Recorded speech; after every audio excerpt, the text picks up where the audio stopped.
internet, busquem informações confiáveis, fontes confiáveis, porque todo mundo fala o que quiser, né, na internet, no Wikipedia tem o que você quiser e você pode ir lá e editar. Outra coisa que eu quero deixar clara aqui também, tem coisas que não são consenso, né? Então, às vezes, um historiador fala, foi em tal ano, o outro vai falar que foi anos antes ou anos depois. Um vai falar que uma coisa e outro vai falar outra. Então, por mais que existam fontes confiáveis, muitas vezes vocês vão me ouvir falar que não existe consenso, ou alguns dizem que, é porque realmente não tem em algumas situações não existem, ninguém bateu o martelo, é isso, sabe? Então, vamos lá.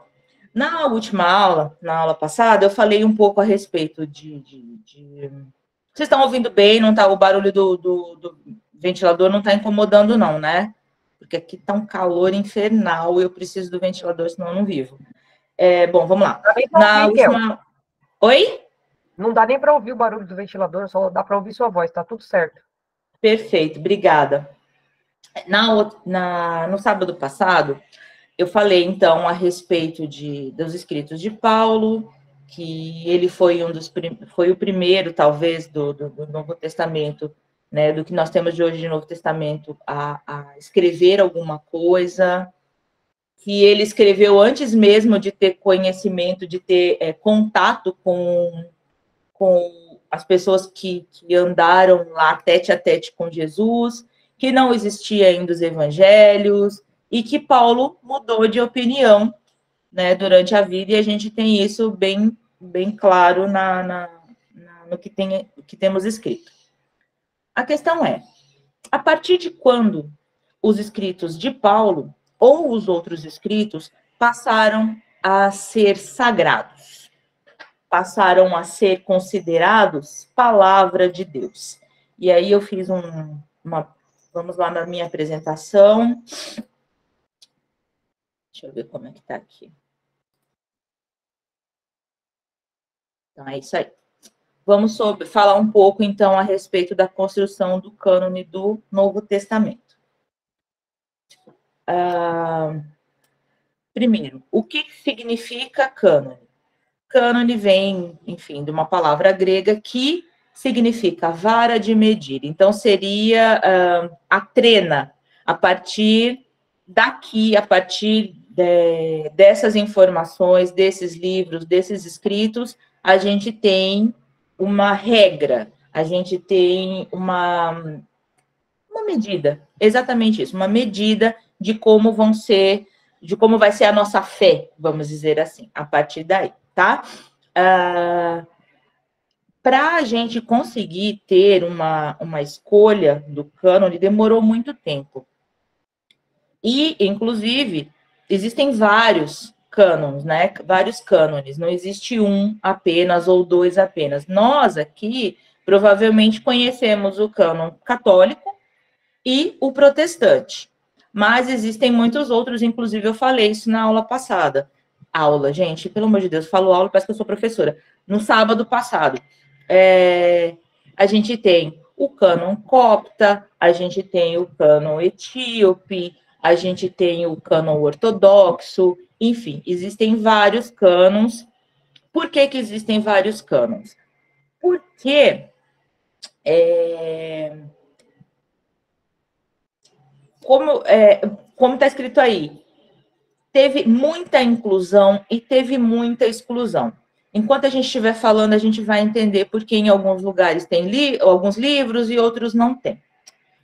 Essa frase eu tirei do livro A Origem da Bíblia, que foi minha principal fonte, que eu achei o livro realmente interessantíssimo. Não li ele inteiro de cabo a rabo, eu usei ele principalmente como fonte de informações, mas recomendo que quem tiver como ler, porque realmente, nossa, ele abriu minha mente para muita coisa. Então, vou ler. Embora seja comum sugerir que foram os concílios da Igreja que efetivamente definiram os livros a serem incluídos nos cânones bíblicos cristãos, uma reflexão mais aprofundada sobre a matéria revela que os concílios reconheceram ou aceitaram os livros que já haviam se destacado devido ao uso entre as várias igrejas cristãs precedentes e contemporâneas. Eu, a vida inteira, ouvi na igreja que foram os concílios que decidiram os livros que entraram na Bíblia e que não entraram. Na verdade, isso é uma meia-verdade, né?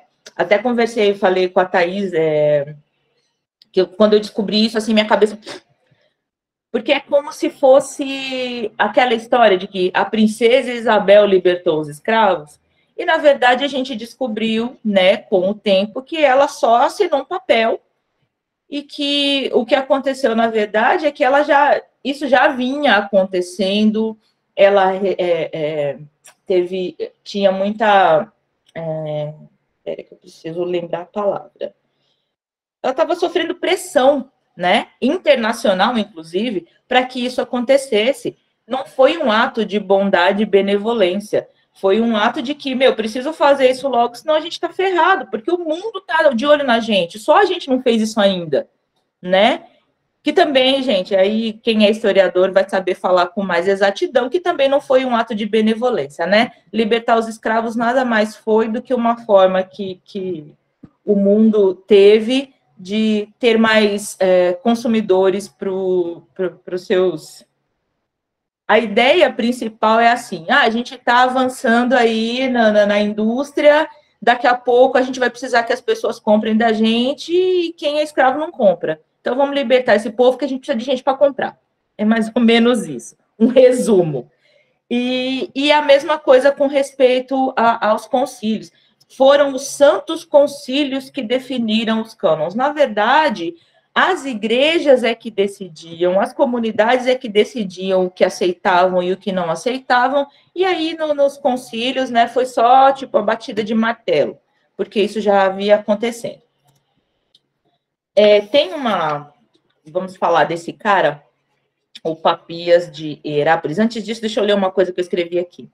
Os primeiros cristãos tinham como escritura sagrada a lei e os profetas. Por que eu escrevi isso? Nem mesmo o Antigo Testamento, na época de Jesus, tinha um cânon fechado, que é outra coisa também que explodiu minha mente. Eu achei que era tudo daquele jeito que nós temos hoje, né? Terminando em Malaquias. E, na verdade, não. O que se tinha nessa época eram a lei, os profetas e os salmos. Muita coisa foi incluída e muita coisa foi tirada também. Tem coisas que foram escritas antes de Cristo que não estão lá mais, que a gente não tem mais, mas que a gente vê em algum momento. Um bom exemplo que a gente tem é quando, acho que é em Reis, que aí eles falam assim, mais do que o fulano fez, tem no livro, nos livros da história de ser... Enfim, eu não vou saber dizer com exatidão o que estava escrito lá. Mas aí a gente vê que existiam outros livros. Cadê esses livros? Por que eles não entraram? Por que alguns saíram? Sabe? Então, nem mesmo o Antigo Testamento tinha um cânon fechado, até a época de Cristo. E aí, enfim, vamos voltar aí falar do Novo Testamento. As igrejas assim da época da crucificação, vamos dizer assim, elas tinham isso como texto sagrado. Por que era texto sagrado? Porque, segundo a tradição, foi o próprio Deus que escreveu para Moisés. Então, é santo, né? A lei, os profetas e os salmos eram considerados textos sagrados. Como eu já havia dito, os evangelhos foram escritos 40 anos depois da crucificação e os primeiros livros de Paulo 20 anos após a crucificação. A gente vai ver alguém falar a respeito de uma carta de Paulo, de um escrito paulino, sendo elevado à escritura apenas em 2 Pedro 3,16, isso no ano 125, ou seja, 125 vai dar quase 100 anos após a crucificação, vamos dizer assim, né? Então, foi muito tempo até um livro ser considerado, e dentro do Novo Testamento, do cânon que nós temos, a gente tem apenas essa informação aqui em 2 Pedro, tá? Então, vou lá em 2 Pedro para a gente dar uma lidinha nisso aí. 2 Pedro 3,16. Era para eu ter anotado isso? Era para eu ter anotado. Eu fiz, claro que não, gente. 2 Pedro 3,16.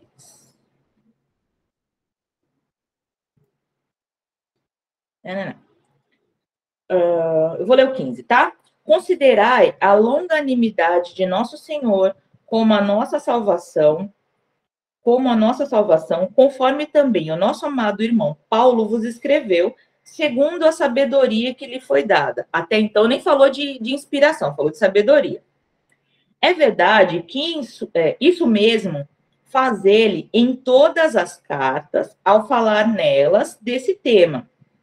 É verdade que em suas cartas se encontram alguns pontos difíceis de entender, que os ignorantes e vacilantes torcem, como fazem com as demais escrituras, para a própria perdição. Então, essa é a primeira vez que a gente tem, primeira e única, dentro do Novo Testamento, em que um escrito de Paulo é elevado à importância, talvez, de uma escritura, né? As demais escrituras. Antes disso, não temos, e isso é em 125, ou seja, a gente já passou aí um tempão e ninguém considerava as cartas de Paulo sagradas. Ninguém considerava o evangelho, os evangelhos sagrados.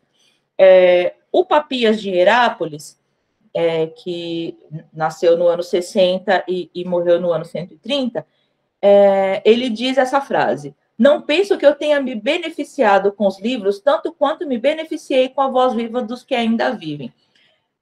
Eles consideravam como muito mais importante, tanto Papias quanto outros teólogos da época, consideravam muito mais importante a tradição falada, muito mais importante do que a escrita. Antes dessa frase, ele fala assim, que quando alguém chegava com alguma informação, ele ficava questionando a pessoa sobre o conhecimento apostólico. Tá, isso tudo que você está falando, você aprendeu de quem? Esse fulano aprendeu de quem? Esse fulano aprendeu de quem? Até chegar em algum apóstolo. Se não tivesse chegado até um apóstolo, ele simplesmente abolia. Ele não levava em consideração. Então, para ele era muito mais importante isso do que escritos. Por quê? Muitos eram os escritos. A gente não tinha apenas Paulo e Lucas e Mateus e os outros escritores. A gente tinha muita gente escrevendo coisas, porque era a forma com que as igrejas se comunicavam. Não tinha outra forma de comunicação, não tinha outra forma de conhecimento a não ser as cartas escritas. Tem um outro teólogo, que inclusive não é apenas teólogo, mas considerado o terceiro ou quarto papa, que é o Clemente de Roma, que ele escreveu uma carta aos Coríntios e ele faz citações ao Antigo Testamento e também a coisas, aos escritos da época. E aí, quando ele fala do Antigo Testamento, ele fala as escrituras sagradas, né? E quando ele vai falar sobre o que estava sendo produzido na época, ele não leva a esse patamar. Então, a gente tem aí o Papias e a gente tem também o Papa Clemente, também não chamando de escritura, chamando apenas de cartas, textos, não era tão importante. Gente, vocês me dão licença que a pessoa que tem sinusite vai precisar ir de novo assoar o nariz, que nem na semana passada. Peraí.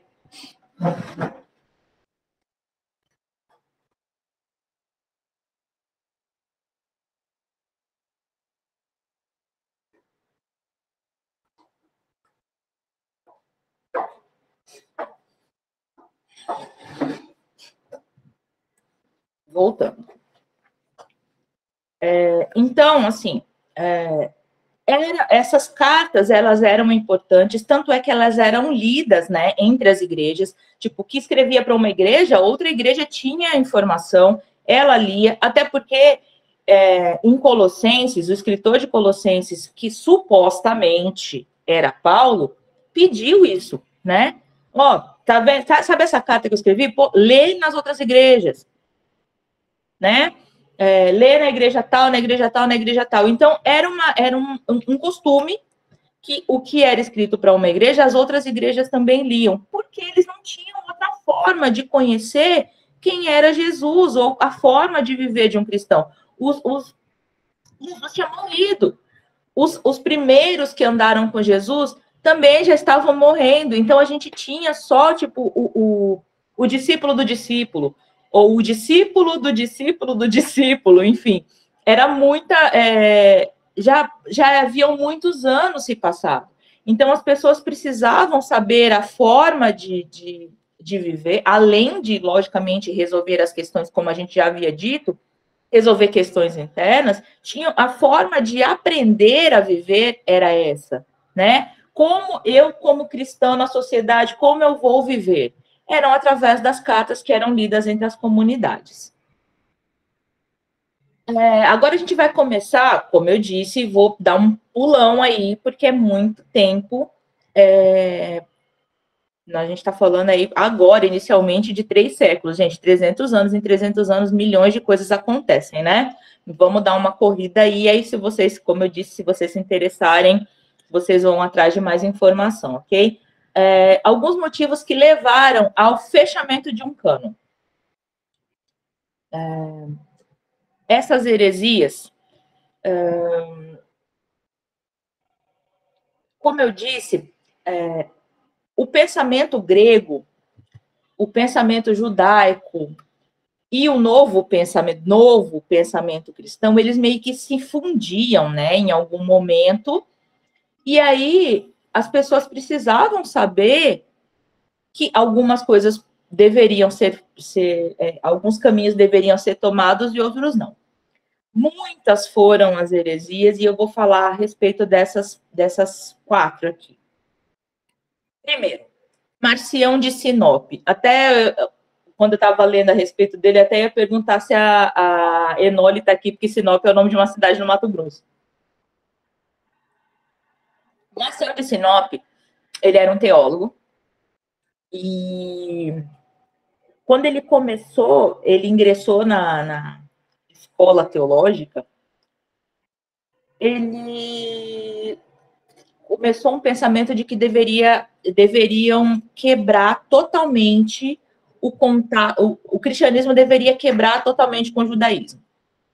Quebrar totalmente ao ponto dele considerar, como a gente já ouviu muitas vezes ou já falou, porque eu já falei, o Deus judeu, o Deus do Antigo Testamento, um Deus mau, um Deus primitivo. E aí ele falava, não, vamos quebrar totalmente, não vamos mais ter contato com o judaísmo, não vamos mais ter contato com esse Deus, é outra parada, apaga tudo e a partir de agora é um novo caminho. Só que Marcião dizia que precisava ser fechado um cânon novo, eles deveriam parar totalmente de ler a lei e os profetas, só que tinha que passar por ele, o bonitão, ele ia dar o crivo do que era importante e do que não era importante. E aí, dentro da ideia dele, nébias mesmo, dentro da ideia dele, só iriam entrar 10 cartas de Paulo, 10 cartas, sendo que hoje em dia a gente sabe que só 7 são realmente de Paulo, né, gente? Então, 10 cartas de Paulo e o Evangelho de Lucas, e nada mais. Para ele, só isso importava. Então, ele é considerado, inclusive, o primeiro grande herege da igreja, tá? Outra coisa é o gnosticismo. O gnosticismo, ele é uma filosofia que, inclusive, existe até hoje. Eu conheço uma pessoa que faz esses encontros gnósticos de conhecimento da mente. Não. O gnosticismo, ele já era uma filosofia antes do cristianismo, já existia, e aí eles resolveram juntar. Mas se andou para que a gente pudesse correr. E o gnosticismo, da onde inclusive surgiu a Cabala, ou Cabalá. A Cabala ele é um misticismo judeu, né? Ele é judeu, a Cabala ela é judia. E o gnosticismo ele dizia o seguinte, que o corpo... Não, na verdade é assim. Vou ler exatamente do jeito que eu tirei do escrito. O cosmo foi criado por uma emanação imperfeita de Deus para aprisionar o espírito dentro do corpo. Gente, é até difícil de você conseguir entender o que eles quiseram dizer com isso, né? O cosmo foi criado por uma emanação imperfeita de Deus para aprisionar o espírito dentro do corpo. A ideia era que o seu espírito fosse livre e que ele pudesse se desprender das coisas terrenas, vamos dizer assim, tá? Temos também o docetismo. O docetismo negava a humanidade de Jesus. Por quê? Segundo eles, assim como os gnósticos, a matéria é má. Então, era impossível que Deus tivesse vindo em corpo. O corpo é ruim. Então, Jesus não pode ter vindo em corpo. Jesus veio apenas em espírito. Inclusive, a gente tem, né, aquela passagem de João, que fala que todo aquele que nega... 1 João 4,2, até coloquei aqui. Nisso conhecereis o Espírito de Deus. Todo espírito que confessa que Jesus Cristo veio na carne é de Deus. Isso foi escrito porque os docetistas diziam que Jesus não tinha vindo em carne, que ele veio apenas em espírito e o que nós achávamos que era carne, era apenas uma ilusão, tá? Isso foi mais uma heresia. E o montanismo foi um movimento escatológico que pregava a vinda de Jesus e que tudo ia acabar logo, e eles pregavam uma disciplina ascética e martírio. Hoje em dia, a gente ainda vê isso em algumas religiões, né, gente? A disciplina ascética de que você não pode comer isso, você não pode tocar naquilo, e o martírio do próprio corpo. Peraí, deixa eu ver o que o Belofa está falando aqui, porque eu não consigo ver, gente. O suor em sangue também foi escrito por isso, para refutar os docetas. Exatamente, né? Se Jesus veio apenas em espírito, como que ele suou sangue, né? Enfim. Outros motivos. A gente já falou sobre as heresias, agora vamos falar sobre as disputas. Gente, vocês acham que briga de igreja começou agora? É coisa desse século? Vocês estão enganados.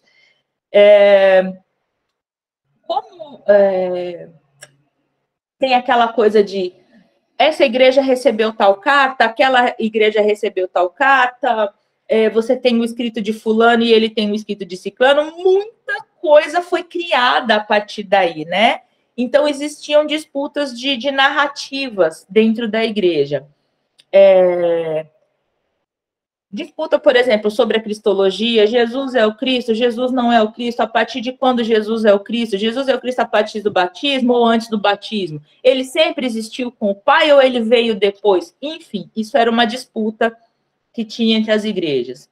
Batismo é importante? Batismo não é importante? Quando batizar? Hoje em dia a gente ainda tem isso, né? Como é que batiza? Batiza jogando aguinha na testa? Batiza de imersão? Batiza quando é criança, batiza, enfim, né? Isso não é novo, nada de novo debaixo do sol. A data de celebrar a Páscoa, assim como Marcião, né, que queria uma quebra total com o judaísmo, a data de celebrar a Páscoa também virou uma disputa. A gente vai celebrar a Páscoa junto com os judeus? Não, não é junto com os judeus. A gente vai arranjar uma outra data? Não, não pode arranjar outra data. Enfim. E a organização do culto também virou uma disputa entre as igrejas. Deixa eu ver mais alguma coisa que eu tenho escrito aqui. Uma coisa boa de ler aqui, que está em Lucas 1, de 1 a 4. Vou ler aqui para vocês. Visto que muitos já tentaram compor uma narração dos fatos que se cumpriram entre nós, conforme nolo transmitiram os que desde o princípio foram testemunhas oculares e ministros da palavra, a mim também pareceu conveniente, após acirrada investigação de tudo desde o princípio, escrever-te de modo ordenado, ilustre Teófilo, para que verifiques a solidez dos ensinamentos que recebeste. Ou seja, muitos já tentaram compor uma narração. Muita gente estava falando coisas, muita gente estava escrevendo coisas, e aí Lucas, não, deixa eu escrever aqui para que você também veja se o que você sabe aí tem a ver com o que eu sei, tá?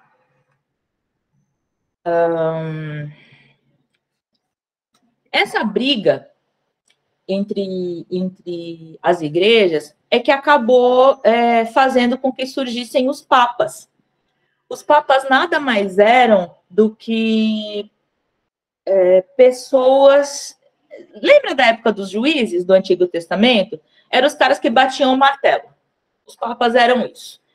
E por que em Roma? Porque Roma era a capital do império. Era o lugar, então, mais importante, era o lugar que tinha mais influência.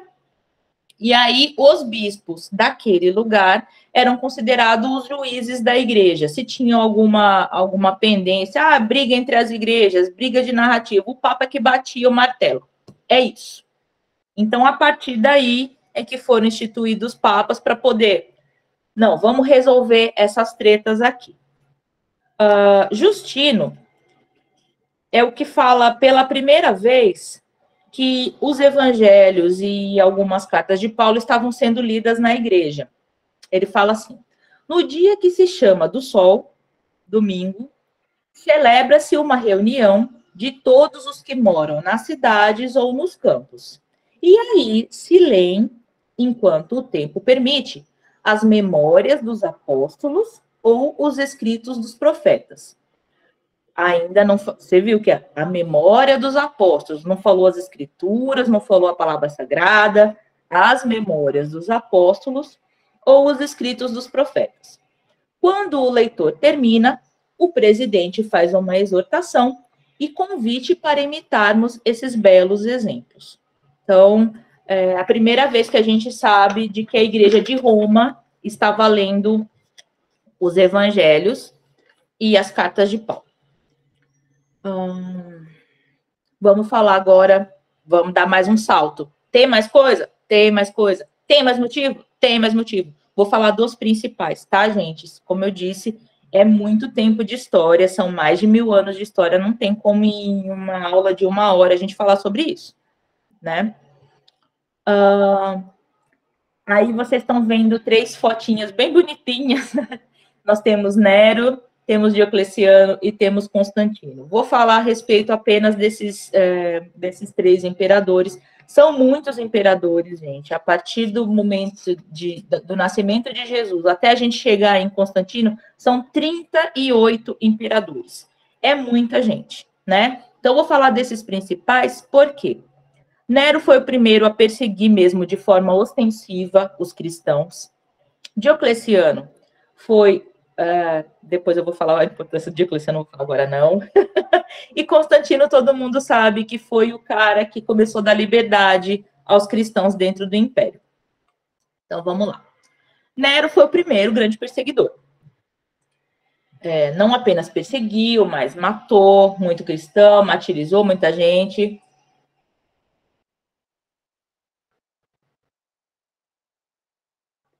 E temos aí que, inclusive, foi a respeito de Nero que se escreveu no Apocalipse, né? Então, ele foi um cara realmente muito ruim, que fez, enfim, vamos lá, quem quiser saber mais sobre Nero e sobre as loucuras de Nero contra a igreja, vai atrás aí para saber, tá? Porque realmente foi, eu acho até, a gente vai falar de Diocleciano e da importância dele, mas eu considero Nero, assim, o cara mais, enfim,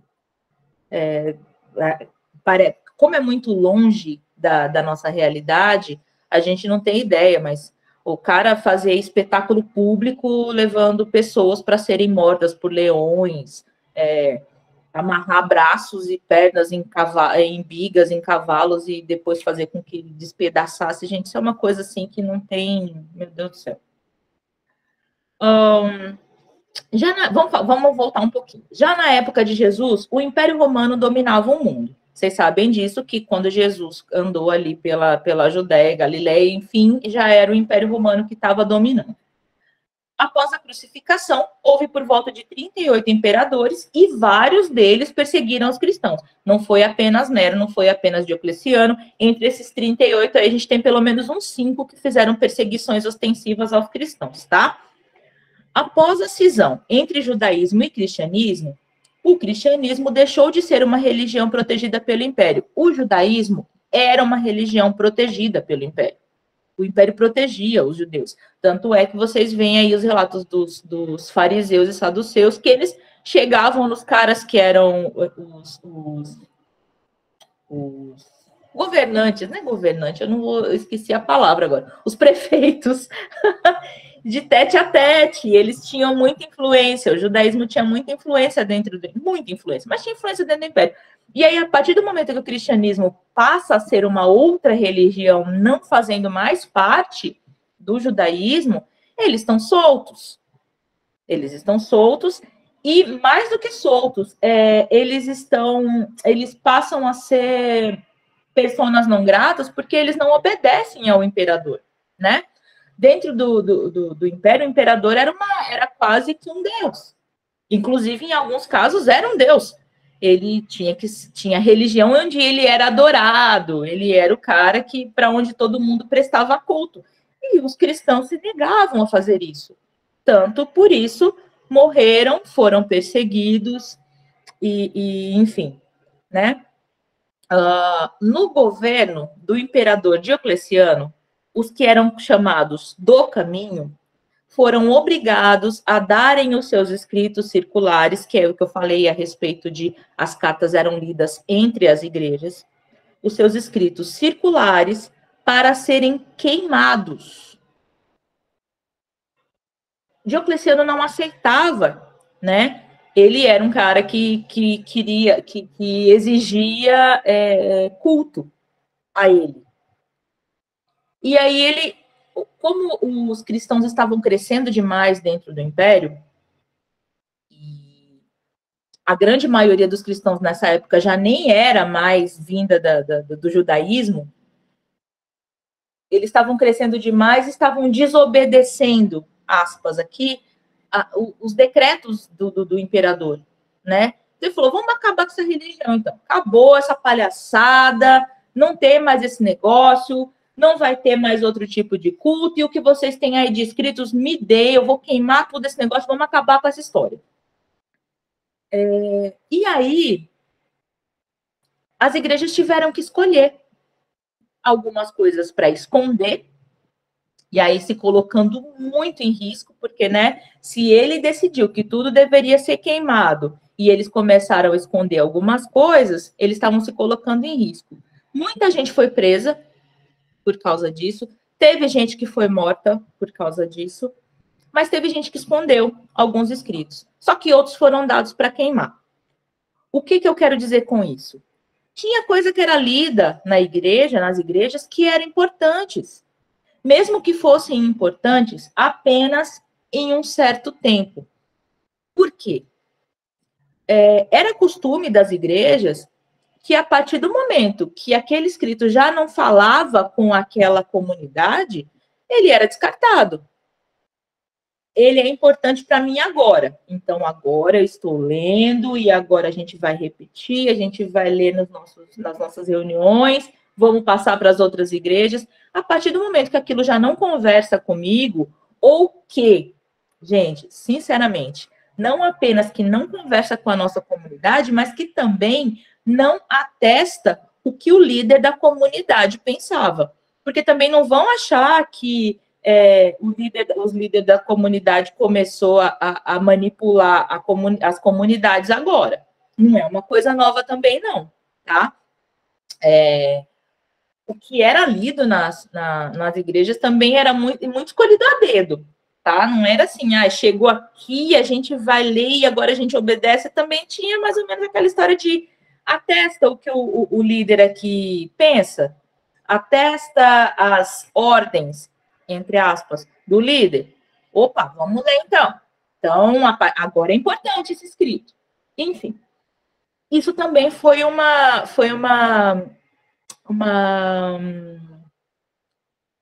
puxa vida, as palavras somem demais na minha cabeça. Mas foi um fator de escolha também do que ia ser queimado do que não ia, tá? Então tem coisa aqui que não era mais importante para minha comunidade, eu dou para queimar. O que é importante eu escondo, tá? O Estado, na época de Diocleciano, sofreu muito com divisão, muito, porque cresceu muito a quantidade de cristãos. Não apenas isso, gente, lógico, não apenas isso, mas o império estava grande demais, e aí fica difícil você controlar, né? Porque o império vai crescendo, são muitos pensamentos, são muitas culturas, e aí começa a haver uma cisão, começa a haver uma briga, e aí estava diminuindo não apenas por causa disso, mas também os germânicos estavam chegando, os bárbaros, invadindo, tomando território. Diocleciano teve um trabalhão. Além disso, a decadência moral do império, a corrupção dos líderes, isso tudo estava fazendo com que o império caísse muito. Vamos dar um salto aí de 5 imperadores e vamos para Constantino. Constantino não foi logo depois de Diocleciano, foram 5 imperadores até chegarmos em Constantino.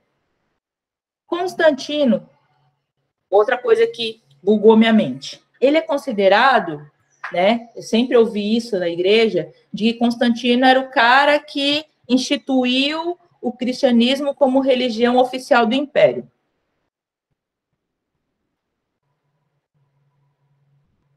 E aí, não foi ele, não. E aí, isso, cara, minha cabeça bugou. Como assim não foi Constantino? Não foi ele.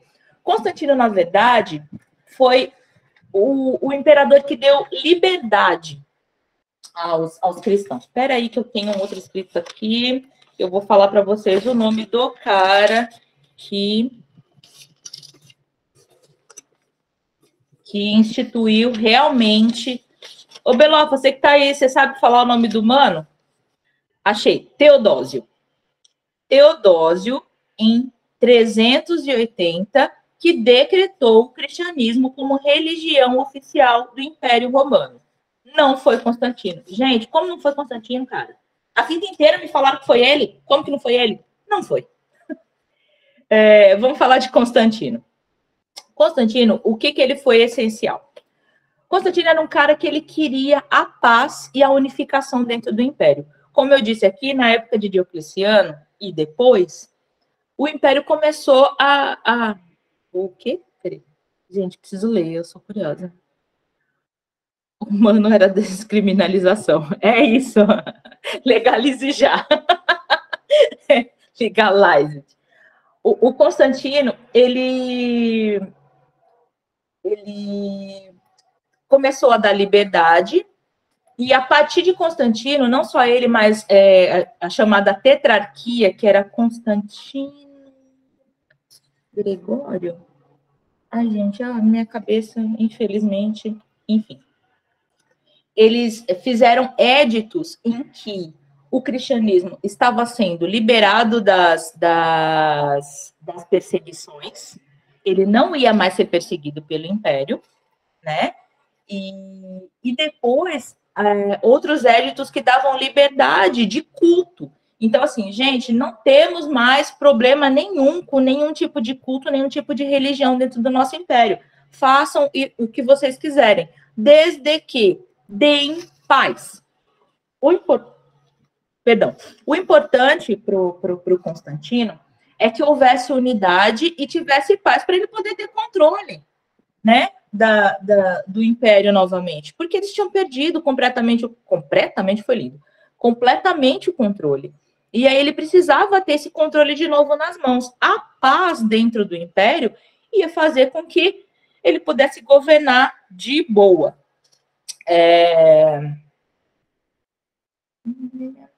A gente sabe, né, inclusive, falando ainda sobre Constantino, não apenas ele trouxe a paz e ele deu a liberdade religiosa para o cristianismo, como ele também financiou em grana a religião. Ele fez doações para a igreja, enfim, não foi apenas liberdade, ele incentivou, vamos dizer assim, o cristianismo. E a gente sabe que isso foi bom, pero não útil. Porque a partir do momento em que o cristianismo deixou de ser uma religião de escravos, que era considerada assim, né, de pessoas menores, dos pobres e dos escravos, olha aí, gente, da onde o cristianismo veio e onde a gente chegou, né? E aí, quando viram que deixou de ser isso e passou a receber, inclusive, dinheiro do imperador, muita gente que nem era cristã entrou. E aí entrou por entrar mesmo. Tipo, opa, o cara tá financiando, o cara tá ajudando. Opa, então vou entrar nesse negócio aí. Esse negócio é bom para mim também.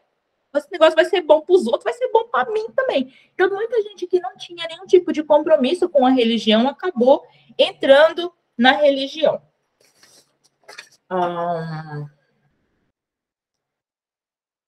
Inclusive, as pessoas falam muito a respeito da conversão de Constantino, que ele também se converteu, blá, blá, blá. Isso tudo foi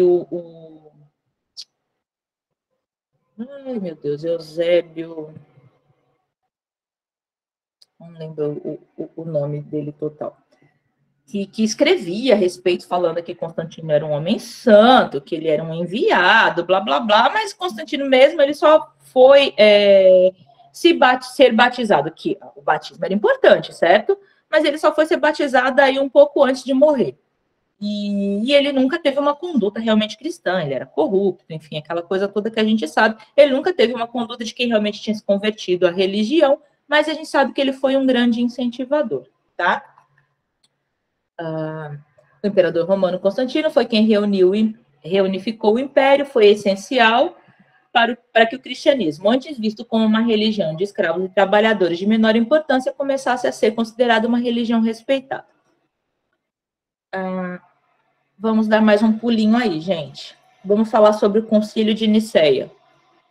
Mais uma vez, a mente explode. Já ouvi, não sei... Eu estou falando aqui, eu não sei quantos de vocês cresceram na igreja, quantos de vocês... se interessaram em alguma vez. Deixa eu ver, gente, estão falando aqui de novo, pelo amor de Deus. Obrigada. Concílio de Nicéia, que foi a primeira vez em que o cânon bíblico foi fechado. Não foi, gente. Mais uma vez a mente explode, porque não foi isso que aconteceu no Concílio de Nicéia. O Concílio de Nicéia, ele foi convocado pelo próprio Constantino, porque estava tendo muita treta entre as igrejas. As igrejas não chegavam, assim, não é apenas uma briga de disputa de narrativas, era uma coisa, assim, de cisão da igreja mesmo. Por quê? Após a igreja ter entregue os seus escritos sagrados, alguns entregaram e outros não. Os que entregaram passaram a ser considerados traidores da igreja. E assim que acabou a perseguição do império, o pessoal que estava na igreja não queria mais aceitar esse povo de volta. Não, vocês são traidores, está fora, não quero vocês aqui. Vocês traíram o traidor do movimento, né? E aí estava tendo esse tipo de briga. Outra coisa, a briga de quando que a Páscoa vai ser comemorada. Vai ser comemorada junto com os judeus? Não vai. De novo essa treta, gente, pelo amor de Deus, né? Doutrina ariana versus doutrina anti-ariana.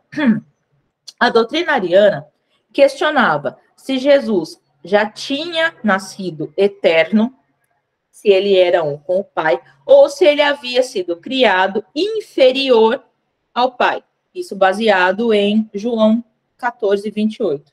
Eu não vou ler porque já está tarde. E Colossenses 1,15. João 14, 28 e Colossenses 1, 15. Quem tiver interesse vai buscar aí, gente, a informação. E a outra, a anti-ariana, dizia que o pai e o filho eram um só. Eles sempre existiram juntos, conforme João 10, 30 e João 1, 1. João 1, 1, não preciso nem dizer, né? No princípio era o verbo estava com Deus, enfim. E essa briga era uma briga muito séria. Era perigosa para a religião, ela podia acabar com a religião. Constantino escreveu uma carta para dois líderes, também não vou ter o nome deles aqui agora, falando, gente, para com isso, não tinha nem que estar entrando nessa treta, isso é uma treta besta, mas eles continuaram brigando. E a briga foi feia a ponto do imperador reunir 250 bispos, falar, gente, senta aí e chega num acordo. Acabou essa treta. Não quero mais isso aqui. Ai, ai, ai. Quase isso, sabe? E como eu disse antes, a preocupação dele não era com a religião acabar ou não acabar. A preocupação do Constantino era que houvesse paz no Império. Qualquer foco de treta, ele ia lá e se enfiava no meio. Por quê? Porque ele era o líder supremo. Ele era o líder supremo. Ninguém ia bater com o imperador, né? A religião cristã, por mais que tivesse papas, quem mandava era o imperador ainda. Vamos dar mais um pulinho. A partir do momento em que Constantino resolve que vai mudar a capital do império de Roma para uma cidade que antigamente chamava Bizância, e a partir disso ia chamar Constantinopla, porque o cara era bem pouco egocêntrico, ia ter só o nome dele, só, a capital do império, bonitinho, né? Não é Bizância, não. Constantinopla, que é muito mais bonito. Gente, o ovo.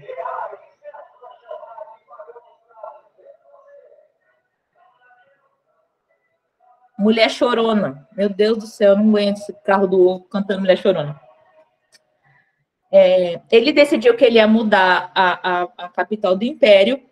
Cheguei no Eusébio. E aí ele pede para o Eusébio de Cesareia para fazer 50 cópias dos textos sagrados e levar junto com ele para a capital. Isso foi no ano 325. Aqui a gente tem já um esboço, vamos dizer assim, do cânon. Não sei dizer para vocês, isso aí agora, como eu disse, não tem um consenso de como Eusébio escolheu esses livros.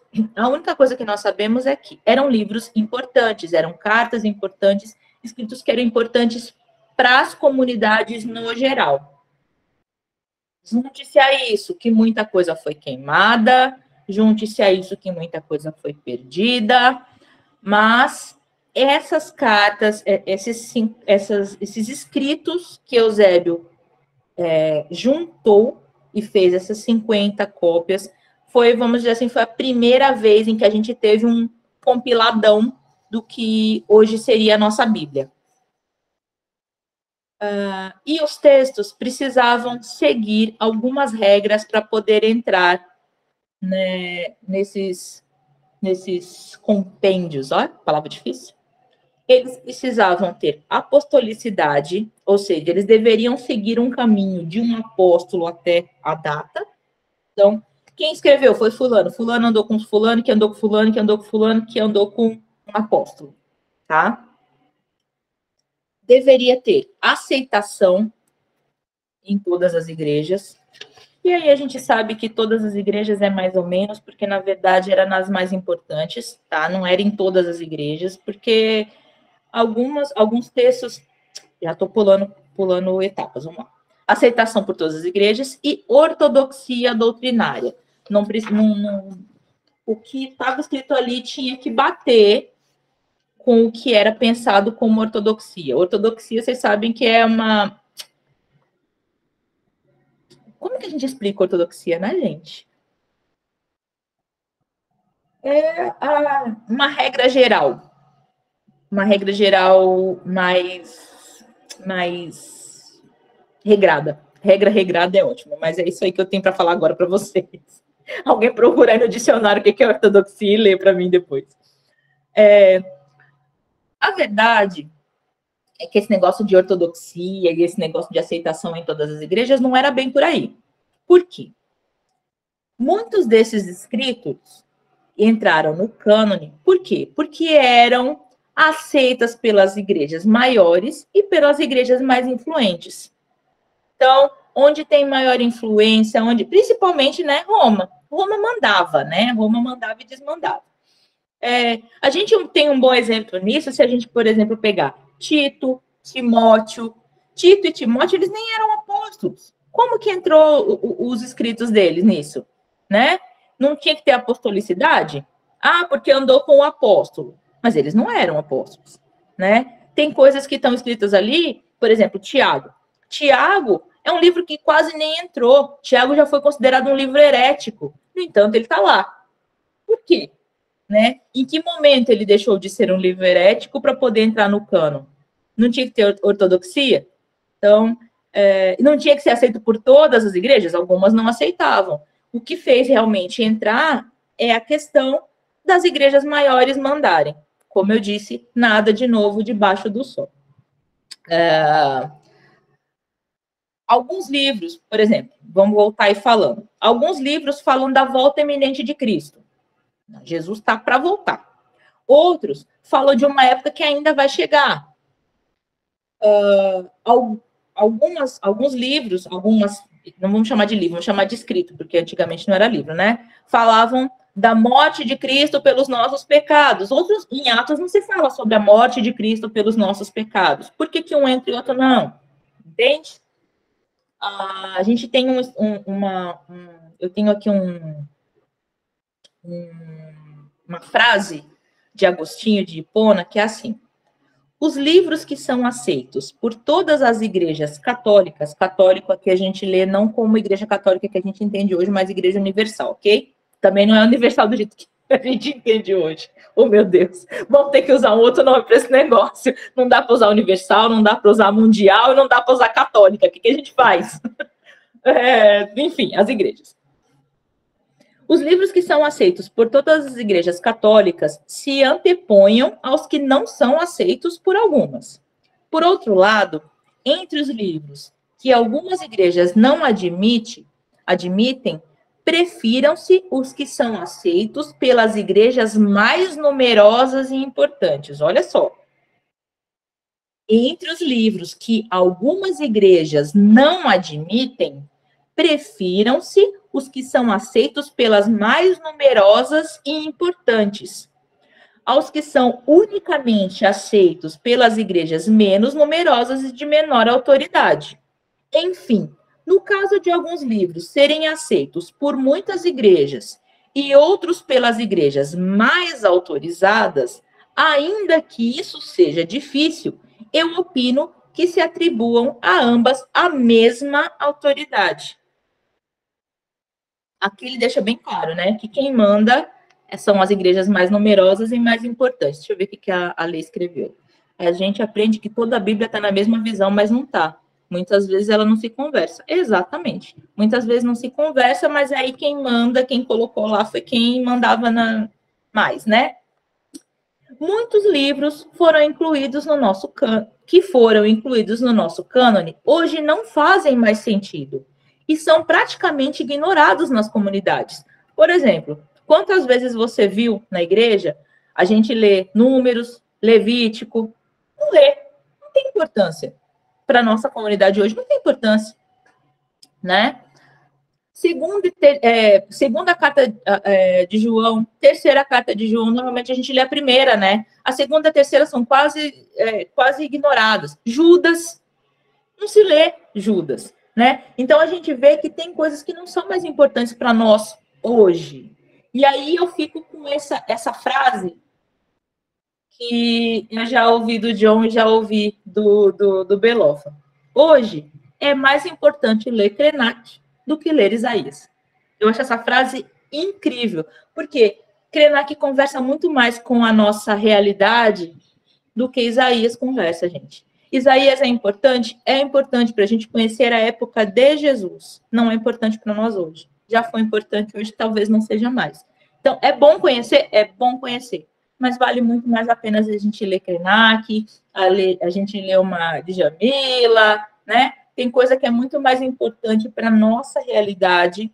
Ah, mas eles não escrevem, eles não são cristãos. Gente, a gente já passou por um monte de coisa aqui que eu falei, de escritos. Eram apenas escritos, não eram sagrados, não eram sagrados, não eram considerados. E hoje eles estão no nosso compêndio, no nosso compilado sagrado chamado Bíblia. Então, é muito importante que a gente leia os nossos profetas contemporâneos, que a gente leia os nossos conhecedores contemporâneos muito mais do que foi quem escreveu para os judeus. Como eu disse, dei um salto enorme, foi só um resumo, porque é muita história para ser contada, e espero que, de alguma forma, vocês tenham tido o desejo de saber mais a respeito, como surgiu em mim, que vou estudar muito mais a respeito disso, porque para mim foi muito bom saber das coisas que eu fiquei sabendo. É isso. Não tenham perguntas, nem faz essa cara não, Thaís. Pode fechar esse sorrisinho que eu estou olhando. Não quero saber de perguntas, porque, como eu disse na semana passada, gente, posso não saber responder, não sou historiadora, sou uma estudante, assim como vocês, que estou aprendendo coisas, mas as perguntas estão abertas, se eu souber responder, tá aí.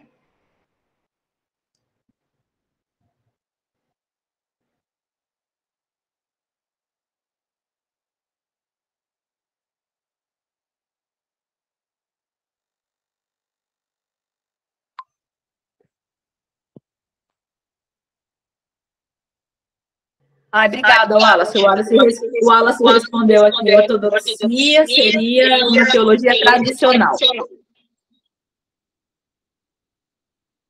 Ô, Kel. Fala, gente. Kel, eu só tenho uma observação. O Berloffa deve estar orgulhoso de você, porque você fez curso com ele e aprendeu a bugar a nossa cabeça. Não que antes a minha já não tenha sido bugada, viu, minha nega? Então, aí ele bugou a nossa cabeça de um lado, aí você, como boa discípula, falou, não, eu vou dar um jeito nesse negócio, eu vou acabar de dar um nó maior ainda. Né? Você já ouviu falar da oração inversa do... Ai, como é que é o nome daquele santo dos bichos, dos animais? São Francisco de Assis, onde houver fé que eu leve a dúvida, eu faço a oração contrária dele. Né? Que ele fala, onde houver dúvida que eu leve a fé. A minha é o contrário. Onde houver fé que eu leve a dúvida. Mas, assim, brincadeiras à parte, muita informação boa, muita coisa boa mesmo. É claro que eu vou precisar de ouvir novamente, rever, porque é muita informação e a minha cabeça de menina já não absorve tudo isso de uma vez. Mas, assim, muito bom mesmo, muito bom aprender a cada dia com vocês, né? Conosco, né? Acho que junto tem sido um time legal, então a gente tem aprendido muita coisa junto, mas, assim, valeu mesmo. Cada aula tem sido precioso demais. Obrigada, meu amor, obrigada.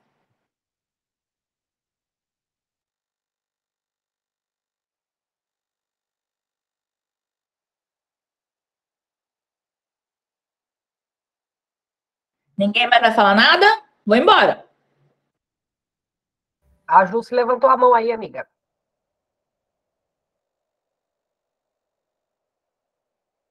Manda ver, minha gente. Quem tiver que falar alguma coisa, diga. Sou eu, Kel, Jússi. É que eu tô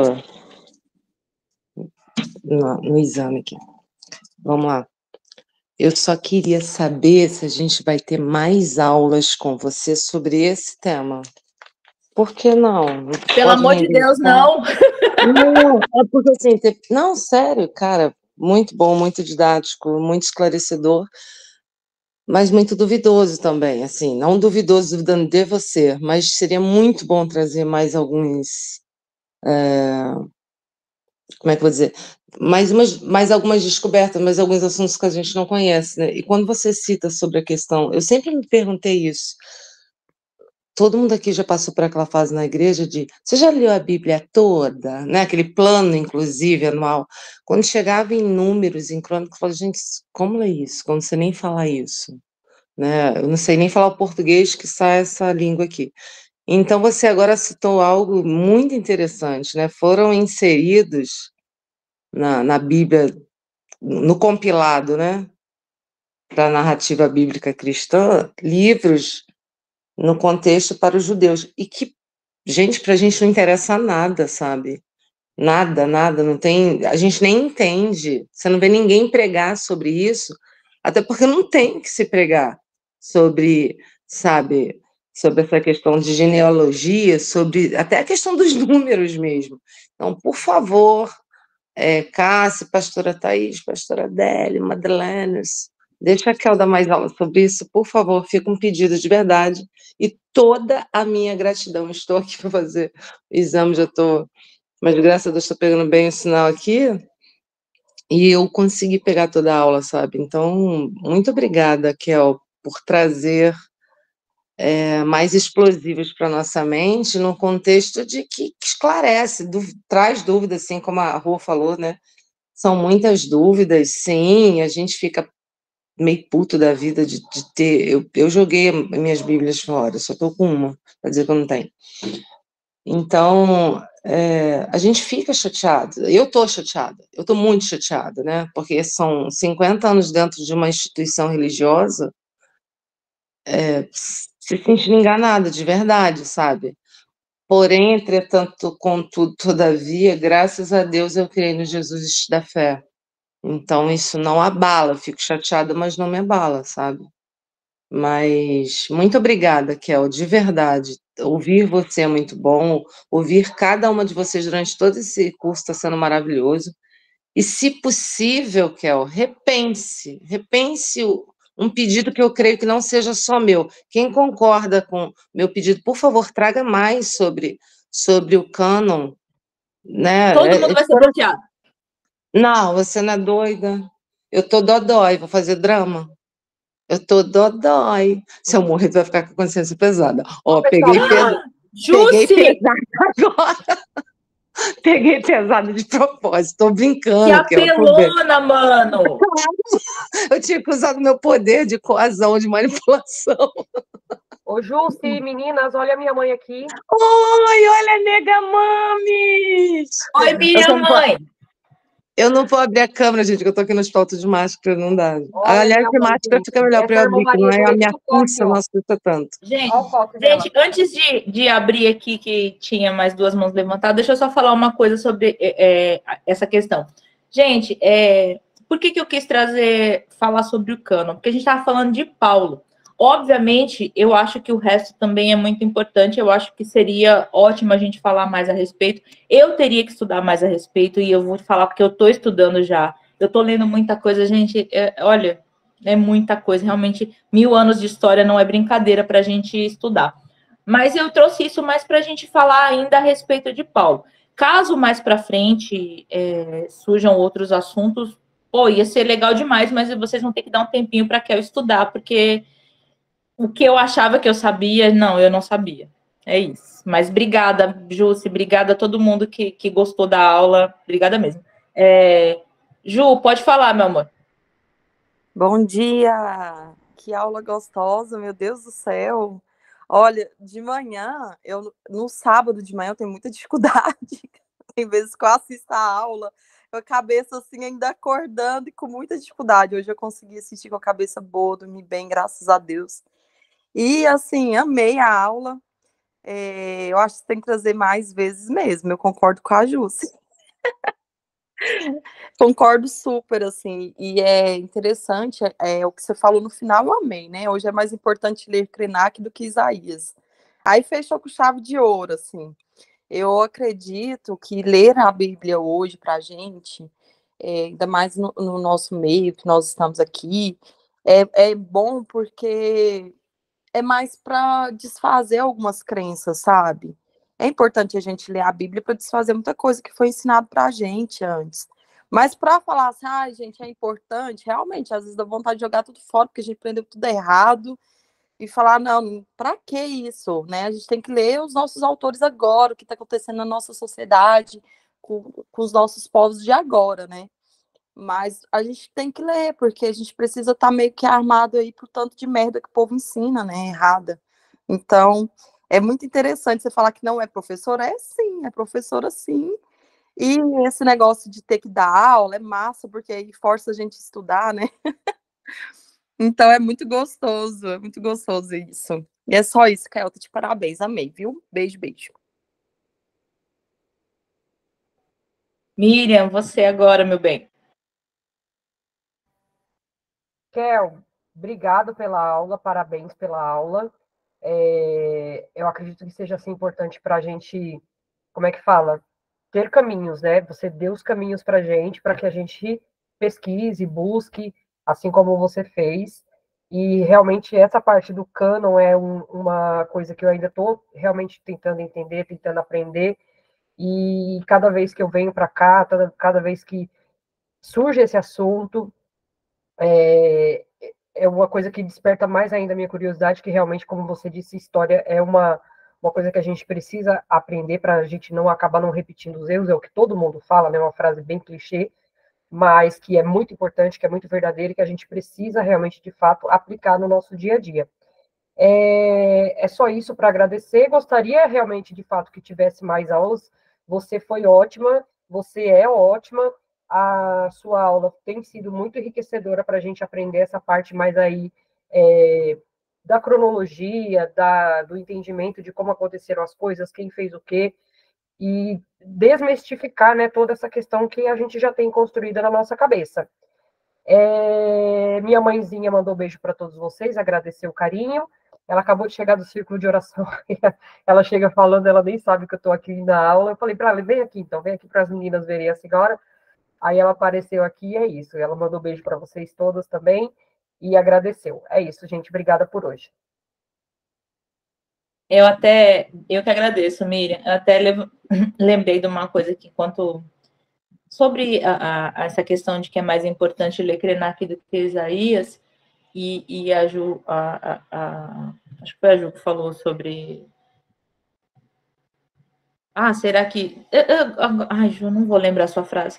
Mas é só que eu lembrei do seguinte, uma coisa que eu aprendi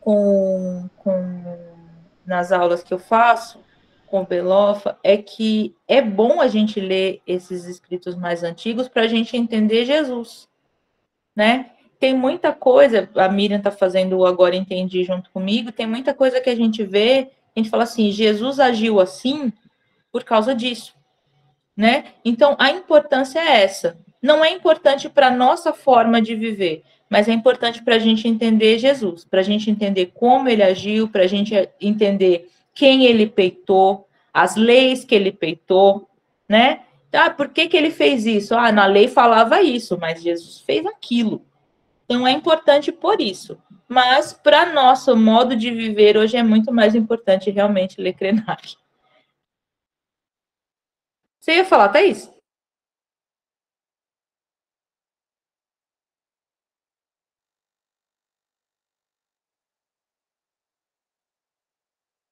Mais alguém vai falar alguma coisa? Vou embora antes que a Thaís comece a fazer pergunta. Eu ia falar para você tirar a apresentação, porque você ia falar uma coisa muito legal, e aí eu queria fazer um corte da sua fala. E aí na gravação, quando a apresentação tá ligada, a cara da pessoa fica bem pequititinha. Então, se agora você quiser repetir o que você falou... O que eu falei? Eu quero cortar a sua fala e postar depois. Mas o que eu falei?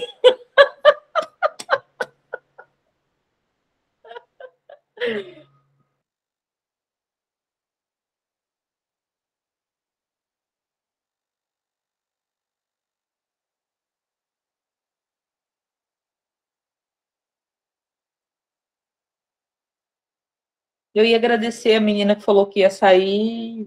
Enfim, Érica, obrigada. Não sei o que é para falar, mulher. É para falar mesmo? O que é para falar? Já foi, acabou. Não deu. Gente, mais alguém quer falar alguma coisa? Que a gente quer mais aula do Cano. Não, você foi muito apelona comigo. Marcos, pode falar. Por favor, tava brincando, Kel, pelo amor de Deus. Eu quero mais aula do Cano. Eu quero mais aula. Caramba, vocês! Deixa eu comentar um negócio sobre essa frase do credo que você colocou no final, que eu achei muito legal mesmo. Mas eu pensei aqui, infelizmente, eu acho que tem ainda uma outra boa razão para que a gente leia os profetas antigos, por exemplo, como você colocou Isaías aí. Eu gosto muito de ler a mensagem, né? A Bíblia Mensagem. Aí depois, vocês deem uma lida lá em Isaías 1, 13 a 17. E aí você pensa assim, cara, infelizmente a gente ainda precisa ler isso, porque a gente está vivendo um negócio que é exatamente a mesma coisa. Sabe? A gente está no nosso país, então está vivendo esse retrocesso mental que parece que a gente voltou no tempo e estamos lá. E os caras, eles falavam justamente sobre isso. É claro que seria muito melhor que a gente estivesse evoluindo no pensamento e se preocupasse com as denúncias feitas por um Krenak. Mas, infelizmente, ainda existem denúncias dentro desses profetas antigos que a gente precisa olhar com muita atenção e aplicar. Era isso que eu queria falar. Isaías 1, 13 a 17. Vamos ler. Isso aí. Deus falando, mas eu gosto do texto pela mensagem, que é mais pancada. Então lê, que legal. Espera aí que Isaías fugiu da minha Bíblia. Isaías 1, de 13 a 17. Chega de joguinhos religiosos. Não suporto mais essa encenação. Conferências mensais, agenda sabática, encontros especiais, reuniões e mais reuniões. Não aguento ouvir falar em reunião. Eu também, Jesus. São reuniões para isso, reunião para aquilo. Chega de reuniões, vocês me cansaram. Estou cansado de religião, de tanta religião, enquanto vocês continuam pecando. Quando fizerem a próxima oração coletiva, eu vou olhar para o outro lado. Não importa se oram alto, por muito tempo ou com frequência. Eu não vou dar ouvidos. Sabem por quê? Porque vocês têm trucidado pessoas e suas mãos estão cheias de sangue. Vão para casa e se lavem. Limpem essa sujeira toda. Esfreguem a vida até que saiam suas maldades, para que eu não seja mais obrigado a olhar para elas. Digam não para o mal. Aprendam a fazer o bem. Trabalhem pela justiça. Ajudem os oprimidos e marginalizados. Façam alguma coisa pelos sem-tetos. Levantem a voz em favor dos indefesos. É isso que está escrito em Isaías 1, de 13 a 17, na Bíblia, a mensagem. Cabuloso, hein?